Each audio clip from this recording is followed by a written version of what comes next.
So this is the Meridian Hotel that was started by Dr. Kwame Nkrumah's government. And this hotel was actually built in Tema, exactly at the Greenwich Meridian. This hotel has been abandoned by successive governments after Dr. Kwame Nkrumah's overthrow, and no attempt has been made to complete it. It's very sad that certain monumental projects that were started by Nkrumah's government have been left out to rot.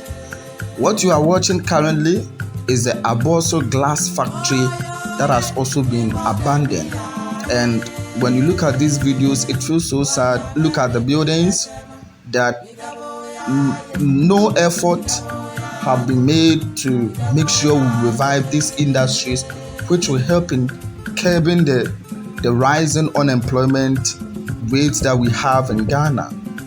This factory that was set up 10 days before Dr. Kwame Nkrumah's overthrow in 1966 was established purposely to make glass, locally produced glass, and also create employment for the Ghanaian youth. But unfortunately, we have left it to rot after the Africa's man of the millennium was overthrown through a coup by the National Liberation Council. And look at it. The building, everything is rotting apart. It's so sad.